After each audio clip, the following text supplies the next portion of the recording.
పప్ప, ఓ నాన్న Telugu film review by allrounder star Ballem Venumadhav. Kevin Raj ఒకప్పుడు తమిళ సినిమాల్లో విలన్గా ఎంట్రీ ఇచ్చి, అంతకుముందు టెలివిజన్ సిరీస్లో అతను శ్రవణన్ మీనాక్షి అనేటువంటి సిరీస్లో హీరోగా నటించి, ఆ పైన ప్రముఖ సినిమాలు బాబా లాంటి సినిమాల్లో చిన్న చిన్న పాత్రలు పోషిస్తూ పైకొచ్చినటువంటి నటుడు కెవిన్ రాజ్. అతను తర్వాత అందాల రాశి లాంటి అపర్ణాదాస్ హీరోయిన్లుగా నిజంగా భార్య భర్తలేమో అనేంత బాండింగ్ కనిపించింది వాళ్ళ నటనలో, వాళ్ళ యొక్క కెమిస్ట్రీలో, బాడీ లాంగ్వేజ్లో, ముద్దుల్లో ఆ రకంగా కనిపించింది. ఎందుకంటే వాళ్ళిద్దరు కౌగిలించుకుంటే నిజంగా భార్య భర్తలు కౌగిలించుకున్నారేమో అని, ఆ అమ్మాయి అతన్ని ముద్దు పెట్టుకుంటే నిజంగా ముద్దు పెట్టుకున్నారేమో అనేంత సహజంగా అనిపించింది వాళ్ళిద్దరు బాడీ లాంగ్వేజ్ కానీ వాళ్ళ నటన కానీ. ఈ సినిమాకి ప్రధానమైనటువంటి ప్లస్ పాయింట్ తండ్రి పాత్ర పోషించినటువంటి కె భాగ్యరాజ్ నటన. అట్లాగే విటివి గణేష్ యొక్క ఫ్రెండ్ పాత్ర అద్భుతంగా చేశాడు అతను. సో అట్లాగే ఐశ్వర్య కొంచెం మొహం లావైనా కూడా ప్రముఖ నటి లక్ష్మి కూతురైనటువంటి ఐశ్వర్య హీరో తల్లి పాత్రలో రాణించింది. అట్లాగే ప్రదీప్ యాంథోనీ అన్న పాత్రలో, ఫ్రెండ్ పాత్రలో హరీష్, నాగలక్ష్మి వీళ్ళు యాక్ట్ చేయడం జరిగింది. సినిమాకి గణేష్ కే బాబు డైరెక్టర్. సినిమా ఎండింగ్లో డైరెక్టెడ్ బై గణేష్ కే బాబు అని పడుతుంది. తర్వాత నీరజ కోట నిర్మాత అయినటువంటి ఈ సినిమాకి జెన్ మార్టిన్ మ్యూజిషియన్ కాగా, ఎజిల్ అరసు సినిమాటోగ్రఫీ, తర్వాత కార్తిరేస్ అలిగేషన్ ఎడిటింగ్ ఉపకరించాయి. కథగా చెప్పుకుంటే హీరో చిన్నప్పుడు ఎంతో కష్టపడేటువంటి, అంటే ప్రేమించి కష్టపడేటువంటి ఒక ప్రాబ్లం మణికందన్ అతని పేరు. ఆ తర్వాత సింధు హీరోయిన్. మణికందన్ పాత్రను పోషించింది Kevin Raj.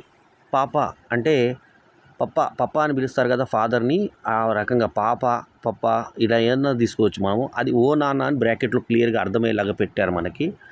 So logo design కూడా ఆకట్టుకునే విధంగానే ఉన్నది మనకి.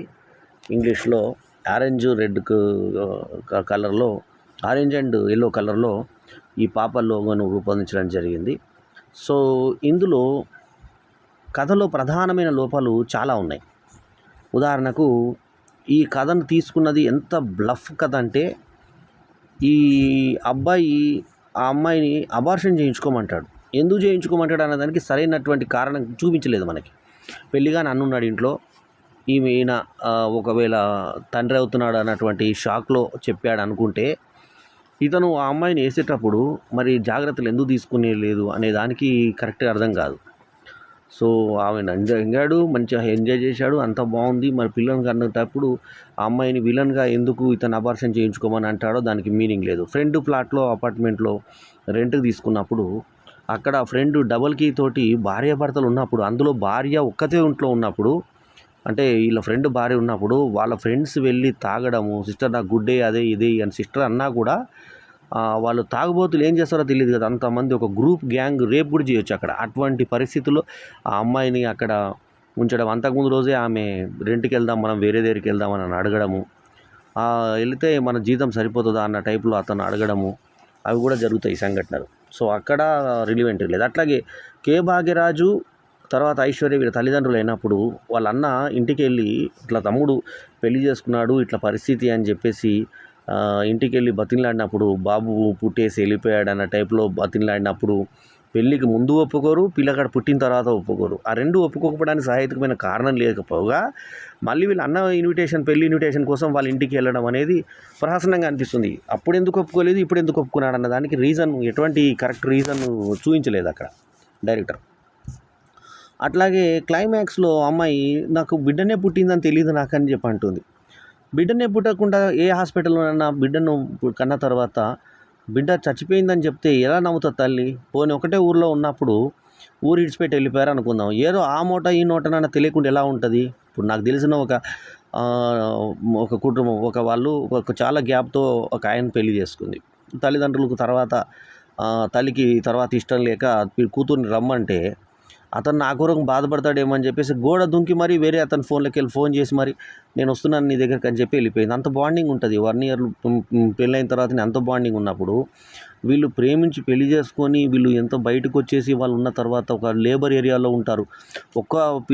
రోజు రాత్రి వచ్చి వాళ్ళ ఫ్రెండ్స్ వచ్చి తాగిపోతేనే డిస్టర్బెన్స్ అనుకున్న వాళ్ళు మొత్తం ఫ్యామిలీ వచ్చి ఒక బాడ ఇళ్ళలో, అంటే చిన్న అపార్ట్మెంట్ ఇరికిరికి ఇళ్ళలో ఉన్నటువంటి తమిళనాడు ప్రాంతంలోని ఒక ప్రాంతంలో వాళ్ళు ఉన్నప్పుడు వాళ్ళని ఎందుకు డిస్టర్బెన్స్గా అమ్మాయి ఫీల్ కాదో, వీళ్ళనే ఎందుకు డిస్టర్బెన్స్గా ఫీల్ అవుతుందో, ఒక్కరోజు వచ్చేటువంటి గెస్ట్నే ఫీల్ అయినప్పుడు వాళ్ళని ఎందుకు ఫీల్ కాదంటే వాళ్ళు ప్రేమతో ఉన్నారన్న మాట చూపించి, అట్లాగే ఇతని మీద కోపంతో విషం తాగినప్పుడు ఉచ్చబోసుకునే సీన్ కూడా చూపించారు మనకు. మొత్తం ఇంత కింద నుంచి మూత్రం కారినట్టుగా చూపించి అలా 2 సార్లు ఇచ్చబోసినట్టుగా చూపించి మనకి పైదాకా తీసుకొచ్చి ప్యాన్ చేసి ఒక లేడీ వచ్చి హాస్పిటల్లో జాయిన్ చేసినట్టు, ఆ తర్వాత ఆమెకి అక్కడ డెలివరీ అయినట్టు చూపించారు.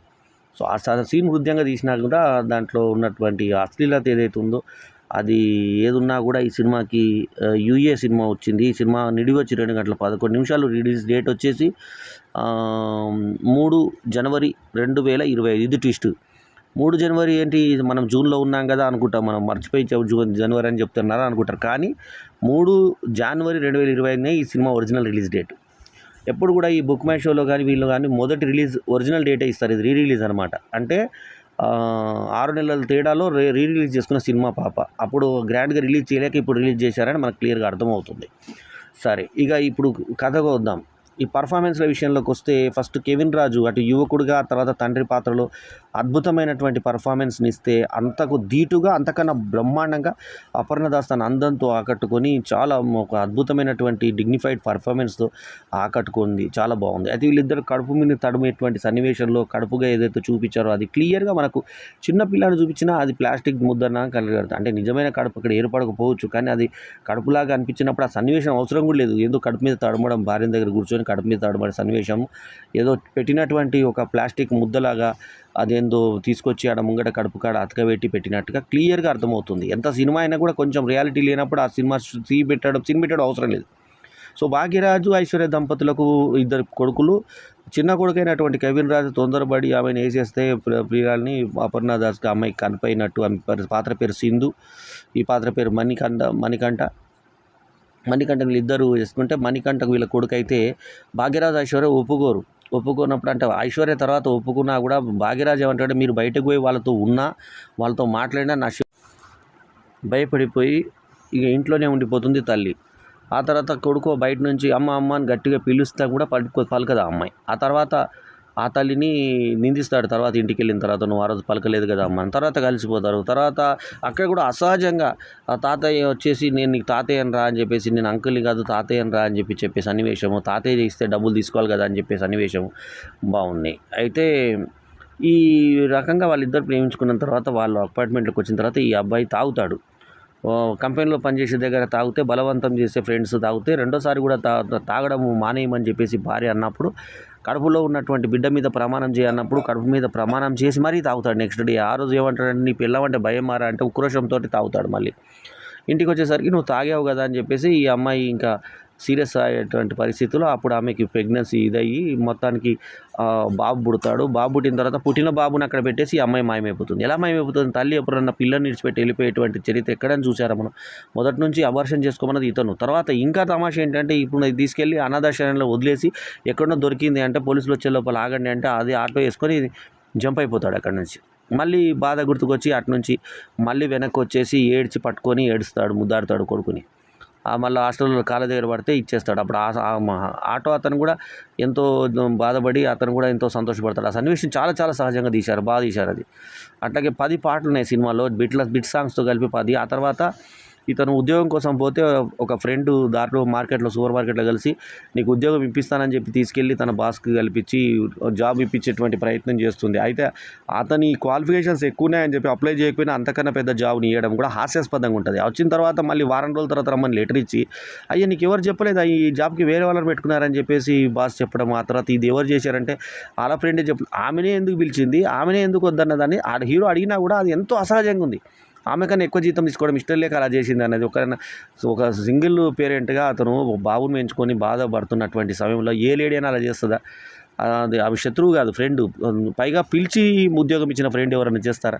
సో దానికి కూడా సరైనటువంటి కారణం కనిపించలేదు. ఆ తర్వాత మళ్ళీ స్కూల్ దగ్గర పిల్లలు కొట్టుకుంటూ ఉంటే ఈ పిల్లాడు ఎవరంటే యూటీవీ గణేష్, వీటీవీ గణేష్ కొడుకు అని చెప్పేసి నువ్వు తాతవనంటే తాతను కాదు నేను తండ్రి అని చెప్పి పోలీస్ కంప్లైంట్ ఇవ్వడం. ఆ చిన్నదానికి పోలీస్ కంప్లైంట్ ఎలా ఇస్తారు? ఆ పిల్లాడు వచ్చి నా నాన్నతోటి నేను ఉంటానంటే వాళ్ళిద్దరు బాండింగ్ చూసి ఆ అప్లికేషన్ చింపేసి వీళ్ళిద్దరూ ఫ్రెండ్స్ అయ్యి ఒక దగ్గర కూర్చొని మాట్లాడుకొని నీ ప్రాబ్లం ఏంటి, దాన్ని నేను జాబ్ ఇప్పిస్తానంటే ఇప్పటికే ఫూల్ అయ్యాను నేనంటే నేను ఇప్పిస్తాను పదని కానీ ఒక దగ్గర జాబ్ ఇప్పిస్తే అక్కడ సూపీరియర్గా ఇతనికి మళ్ళీ భార్య తగులుతుంది. ఆ కూడా ఇంకా మానేస్తానంటే గణేష్ అంటాడు ఇంట్లో నువ్వు మానేయడం కరెక్ట్ కాదు, నువ్వు నెల రోజులు చూడంటే సరే అందరూ వాళ్ళకి నెల రోజులు అన్నప్పుడు ఆ అమ్మాయికి లైన్ వేసుకునేవాళ్ళు, ఆ తర్వాత ఆ అమ్మాయి గురించి మాట్లాడేవాళ్ళు, ఇతన్ని వాళ్ళు ఇష్టపడేవాళ్ళు. వీళ్ళందరూ చూస్తే మొత్తానికి పర్సులో ఆమె భార్యాభర్తల ఫోటో చూసి ఆ అమ్మాయి జరిగిపోయి వీళ్ళిద్దరిని కలిపేటువంటి ప్రయత్నం చేసి ఒక ఎక్స్కర్షన్ ప్లాన్ చేసి అక్కడ బాత్రూంలో వీళ్ళు మాట్లాడుకుంటూ ఫోన్లు చేసి పంపించేది. ఆ బాత్రూమ్ దగ్గర ఒకటి ఏడుస్తూ నేను కోసుకుంటా చచ్చిపోతానంటే చచ్చిపో అని చెప్పి ఉచ్చబోసుకొని ఆ ఉచ్చబోసిన సప్పుడు కూడా ఇచ్చారు. అంతా చేసేసి బయటకు వచ్చేసి మొత్తానికి చచ్చిపోతే చావరా ఇట్లయితే చచ్చిపో బాగుంటుంది అని చెప్పేసి ఇప్పుడు ఆగిపోతే అందరూ ఎంటపడతారంటే నువ్వు గట్టిగా యాక్టింగ్ ఇంకెక్కువ చేయి నేను రక్షించినట్టు చేస్తానని చెప్పి చేయడము అవన్నీ బాగుంటాయి.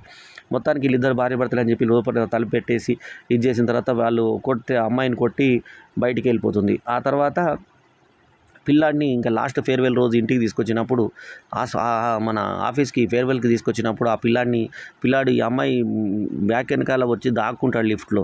ఆ అమ్మాయికి ఏదో తెలియని కదలిక. ఆ తర్వాత ఆ పిల్లాడు తన కొడుకు అని చెప్పేసి అర్థమైన తర్వాత కొడుకే లేడని దాని తండ్రికి ఫోన్ చేస్తే లిఫ్ట్లో అప్పుడు తండ్రి చెప్తాడు నీకు అబద్ధం చెప్పామమ్మా అన్న తర్వాత అప్పుడు ఏడుస్తూ వచ్చి కొడుకుని పట్టుకుంటే వాళ్ళిద్దరిని కలిపేసి తండ్రిగా ఇతను ఎంతో ఆనందపడుతూ పాప ఓ నాన్న అంటే ఇప్పటిదాకా నేను గుర్తు చేయకుండా నేను పెంచాను అని చెప్పేస్తే యాక్చువల్లీ ఇతనే కొడుకుని వద్దనుకున్నాడు, పిల్లల్ని వద్దనుకున్నాడు. కొడుకు అంటే అమ్మాయి అబ్బాయి తెలియదు. వద్దనుకున్న ఆయనేమో పెంచుకున్నాడంట, ముడ్డి మూకుని కలిగాడంట. ముడ్డి కడిగే సీన్ కూడా ఉంది కారులో డ్రైవర్ పడేసే సీను. ఆ ఫ్రెండ్ కూడా పెళ్లి చేసుకోవడం 3 సంవత్సరాలు నువ్వు చేసుకోకుండా ఉంటానడం కూడా అప్రాసరంగా ఉంటుంది. ఆ లాస్ట్కి ఆ ఫ్రెండ్కి 10,000 రెంట్ ఇస్తాను గిల్టీ లేకుండా అనడం. ఆ పిల్లాడు హోంవర్క్ సొంతంగా చేసుకుంటూ నువ్వు అమ్మాయి ఎవరో ప్రపోజ్ చేస్తుంది నువ్వు వెళ్ళి అని అనడం చిన్న పిల్లాడు. ఆ పిల్లాడు ఆ నటన చాలా బాగుంది. ఆ చిన్న పిల్లాడు కుదిరిన అతను చాలా బాగా చేశాడు. ముఖ్యంగా ఏంటంటే బాగా సక్సెస్ ఎక్కడయ్యారంటే కెవిన్ రాజు ఎంపిక కానీ, అపర్ణదాస్ ఎంపిక కానీ, భాగ్యరాజ్ ఎంపిక కానీ, వీటీవీ గణేష్ కానీ, ఐశ్వర్య కానీ ఏ పాత్రకు ఆ పాత్ర ప్రదీప్ యాంటోనీతో పాటు హరీష్తో పాటు అందరూ కూడా ఆ పాత్రలు ఒదిగిపోయారు. అంటే డైరెక్షను చాలా అద్భుతంగా కుదిరింది. సో దాంతో సినిమా మనకి కన్నీళ్ళు అక్కడక్కడ కలిపేటువంటి పరిస్థితుల్లో గణేష్ కే బాబు ఏడిపించేశాడు మనల్ని. సో మొత్తానికి ఏంటంటే ఒక మంచి సినిమాని చూసిన ఫీల్ కలుగజేస్తుంది మనకు పాప ఓ నాన్న. ఒక చాలా మంచి సినిమా. అయితే ఇది ఇందాక చెప్పిన స్టార్టింగ్ ఇది జరుగుతుందా జరగదా అని సాధ్యాలను పక్కన పెట్టి ఒక సినిమాగా చూస్తే మాత్రం కెవిన్ రాజు ఈ యొక్క హీరోయిన్ అపర్ణ దాస్ యొక్క కెమిస్ట్రీ కోసమన్నా ఈ సినిమా చూడాల్సిందే. పాటలు కూడా 10 పాటలు పెట్టాడు, బాగున్నాయి పాటలు, చాలా బాగున్నాయి సాంగ్స్ బాగున్నాయి. తర్వాత అపర్ణ దాస్ చాలా బాగుంది ఒదిగిపోయి. ఆ తర్వాత ఆమెకి ఒక పెళ్లి కొడుకు వెంటబడ్డము, వాడు బాస్ ఒకడు కామపిశాచి అనే టైంలో వాడు వెంటబడితే వాడిని భర్త కెవిన్ రాజు కొట్టడము, ఇవన్నీ సన్నివేశాలు చాలా ఆకట్టుకుంటాయి. ఆమె లిఫ్ట్ అడిగితే ఎక్కడ దిగుతున్నావు అంటే ఏసరా నగర్ అంటే అక్కడ తీసుకొచ్చి దింపేయడము, ఏం పలకకుండా కామ్గా వెళ్ళిపోతాడు, ఇంప్రెస్ అవుతుంది. అట్లా కొన్ని సన్నివేశాల రూపకల్పన ఏదైతే ఉందో చాలా బాగా తీసేయడంతో నగర వీధులు చీకట్లో ఎట్లా ఉంటుంది అనేది. ఆమె కడుపుతోటినప్పుడు ఒక కోరిక ఏముందంటే ఒంటరిగా మనం దూరం ప్రయాణం చేయాలని అనుకుంటుంది. మీ నాన్న కట్టించిన ఊరా ఎవరు లేకుంటే ఎట్లా ఉంటుంది అని చెప్పి నవ్వుకుంటారడం. కెవిన్ రాజ్ నటన సహజత్వం ఉంది. అది మన స్టార్టింగ్లో తాగుతూ ఉన్నప్పుడు ఆ లేబర్ లాగా బతుకుతున్నప్పుడు చిన్న పనులు చేస్తున్నప్పుడు తల్లిదండ్రులు ఇటువైపు కానీ అటువైపు కానీ స్పందించకపోవడము అదంతా కూడా బాధాకరంగా ఉంటుంది. తర్వాత ఈమె సీరియస్ అయిన తర్వాత తండ్రులు వచ్చి అయ్యో నా బిడ్డ ఇట్లా అయిపోయింది అని చెప్పేసి తండ్రి గుండెలు బాదుకునే సన్నివేశం అని ఆకట్టుకునే విధంగా హృదయంగా తీశారు. పాప ఓ నాన్న ఒక మంచి సినిమాను చూసిన ఫీల్ కలగజేసింది నాకైతే. ఈ ఇందాకే చెప్పిన కథలో ఉన్నటువంటి ప్రధానమైన లోపాలు అంటే తల్లికి బిడ్డ చనిపోయింది అన్న సంగతి ఎలా తెలిసింది, తర్వాత బిడ్డ బతికే ఉండన్న సంగతి ఎవరి ద్వారా ఎందుకు తెలియలేదు అనే దానికి కరెక్ట్ రీజన్ లేదు. వాళ్ళు దేశం ఇడిచి పారిపోలే అక్కడక్కడే ఉన్నారని తెలిసింది. నా గురించి నువ్వు ఎందుకు వెతకలేరా అన్నప్పుడు క్లైమాక్స్ ఉంటుంది. మరి ఆమె ఎందుకు వెతకలేదు, ఆమె బిడ్డ పుట్టాడా లేదని తల్లిదండ్రులు చెప్పగానే కోపం పెంచుకొని వెళ్ళిపోయిందంట. సాధ్యమేనా? ఆ తర్వాత పోనీ అతని మీద బాండింగ్ కూడా ఒక భర్తను చేసుకున్నప్పుడు అతన్ని అంత తొందరగా ఎలా మర్చిపోయింది, అంత తొందరగా మర్చిపోయి పెళ్ళి తల్లిదండ్రులు కూడా విడిచిపెట్టి అతనితో ఎందుకు వెళ్ళిపోయింది అనే దానికి ఎటువంటి రీజన్ లేదు. అట్లాగే అబార్షన్ ఇతను ఎందుకు చేసుకోమన్నాడు అన్న దానికి కూడా సహాయమైన కారణాలను చూపించకుండా అటువంటి వాడికి ఇంత ప్రేమ ఎలా వచ్చింది, మరి అదార్థ శరీరంలో వదిలేయాలని ఎందుకు అనుకున్నాడు, తర్వాత ఎలా పెంచుకున్నాడు, ఆ తర్వాత పాలు ఇవ్వడానికి ఒక ఆమెని అక్క అని పిలిచి పిలవడము, ఆ తర్వాత ముడి కడగడానికి అమ్మాయిని పిలవడం, ఇలాంటి వాళ్ళను జోలగా పాడడానికి పిలవడం, మొత్తానికి అయితే డబ్బే లేదు ఇతని దగ్గర. అతను కేర్ టేకర్ని ఎలా పెట్టాడండి, దానికి కూడా రీజన్ లేదు. ఫ్రెండ్ సాయంతో చేశాడని కొంతవరకు అనుకొని మొత్తానికి అట్లాంటి లాజిక్స్ లేకుండా తర్వాత జాబ్ వచ్చింది ఇతనికి. 1 మంత్లో ఎందుకు మానేయాలనుకుంటున్నావు అంటే వాళ్ళ భార్యను చూడడానికి అయితే తర్వాత సెట్ అయిపోయాడు కదా లోపల అనే దానికి కూడా కరెక్ట్ కారణం లేకుండా ముగించినటువంటి సినిమా పాప ఓ నాన్న. సో ఈ సినిమాకి అయినా సరే ఈ సినిమాలో ఉన్నటువంటి ఇందాకే చెప్పినట్టు కేవిన్ రాజ్ నటన, అపర్ణ దాస్ నటన, భాగ్యరాజు, ఐశ్వర్య రాయ్, వీటీవీ గణేష్ల ప్లస్ పాయింట్ తోటి ఈ సినిమాకి మనం ఇస్తున్నటువంటి rating 4/5 is my review rating. ఎందుకంటే కొన్ని చోట్ల ఏడిపించాడు డైరెక్టర్. సో అద్భుతమైనటువంటి మానవ విలువల్ని, అట్లాంటి ఒక హృద్యమైనటువంటి సన్నివేశాలని రూపొందించి ఒక పేగుబంధాన్ని చూపించారు. అట్లాగే దాంట్లో కొన్ని ఎమోషనల్ టచ్ ఏదైతే ఉందో ఆ సీన్లు వండర్ఫుల్గా చేశాడు. పర్ఫార్మెన్స్ ముఖ్యంగా అందరికన్నా బాగా చేసింది అపర్ణ దాస్, తర్వాత వీటీవీ గణేష్, ఆ తర్వాత మనకు కేవిన్ రాజ్, ఆ తర్వాత భాగ్యరాజ్. సో చిన్నరాజా లాంటి సినిమాల ద్వారా మనకి ఎంతో పరిచితమైనటువంటి కే భాగ్యరాజు తండ్రిగా కూడా చేసినటువంటి పాత్ర ఇది అద్భుతంగా రాణించాడు. సో ఇదండి ఈ విషయం. ఆయన కాకపోతే విగ్గు మహా అతకబెట్టినట్టుగా విగ్గు ఉంది మాత్రం. అతను మధ్యలో తెల్లెంటికలు ఉన్నా కూడా సహజంగా అనిపించలేదు విగ్గు, అదొకటి. అట్లాగే ఐశ్వర్య మేకప్ లేకుండా ఉన్నటువంటి ఐశ్వర్యను కూడా భరించడం కొంచెం కష్టంగా అనిపించింది. ముఖం ఉబ్బినట్టు ఎలా ఒక రకంగా కనబడ్డది. సో ఓవరాల్గా ఇదండి ఈ సినిమా యొక్క ఇది. ఫోటోగ్రఫీ కానీ మ్యూజిక్ చాలా బాగుంది ఈ సినిమాలో. ఎడిటింగ్ కూడా పర్వాలేదు అనిపించిన విధంగా ఉంది ఎడిటింగ్. పాప ఓ నాన్న ఒక మంచి సినిమా. ఆ చిన్న బాలనటుడు కూడా అద్భుతంగా చేశాడు. So 4/5 is my review rating. ఈ రివ్యూ కనుక మీకు నచ్చితే లైక్ చేయండి, కమెంట్ చేయండి, షేర్ చేయండి. మా ఛానల్కు తప్పకుండా సబ్స్క్రైబ్ చేయండి. ఎల్లప్పుడూ మీ ఆదరాభిమానాన్ని ఆశించే మీ ఆల్రౌండర్ స్టార్ బల్లెం వేణుమాధవ్. నమస్తే, జై హింద్. ఈ వీడియో కనుక మీకు నచ్చితే లైక్ చేయండి, కమెంట్ చేయండి, షేర్ చేయండి. మా ఛానల్కు సబ్స్క్రైబ్ చేయడం మాత్రం మరవకండి. ఎల్లప్పుడూ మీ ఆదరాభిమానాలను ఆశించే మీ ఆల్రౌండర్ స్టార్ బల్లెం వేణుమాధవ్. నమస్తే.